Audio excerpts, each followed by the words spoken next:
Novza metrosi yaqinidan uy qidirgan yurtdoshlarimiz uchun bugun biz sizlar bilan Chilonzor tuman 3-kvartalda joylashgan 2 xona 3 xonaga o'zgartirilgan uyimizni bugun birgalikda ko'rib chiqamiz. Ushbu ko'rib turganlaringiz uyimizning mehmonxonasida o'zining yumshoq mebellari ko'rib turganinglardek TV zonasi bilan birgalikda.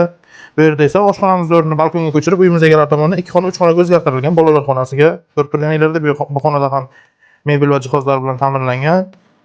1,5 ga 3 bo'lgan balkonimizda uyimiz egalari tomonidan oshxonaga o'zgartirilib, kerakli barcha mebel va texnikalar yaxshi sifatlisidan qo'yilgan. Konditsionerlarimiz bor. Uyimiz 4 qavatli binoning 3-qavatda joylashgan. Umumiy maydoni 46 metr kvadratdan iborat.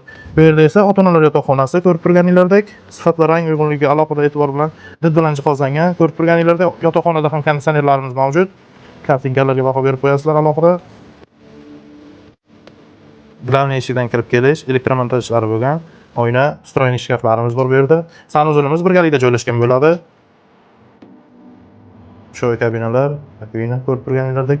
Ushbu uyimizni ijaraga berib ham har oy bemalol 600-650 AQSh dollardan daromad olsangiz bo'ladi. Ushbu uyimizni mo'ljalga keladigan bo'lsak, Chilonzor 3-kvartal, Novza metrogacha bor yo'q piyoda 5 daqiqalik masofada, Qumi ko'chada yo'l yuzida joylashgan ushbu uyimizda videoda ko'rgan barcha mebel va texnikalaring bilan birgalikda egalari 80.500 AQSh dollar baholashmoqda. Agarda kimgadir qiziq bo'lsa, opsioniyadagi raqamlarga qo'ng'iroq qilishingiz mumkin.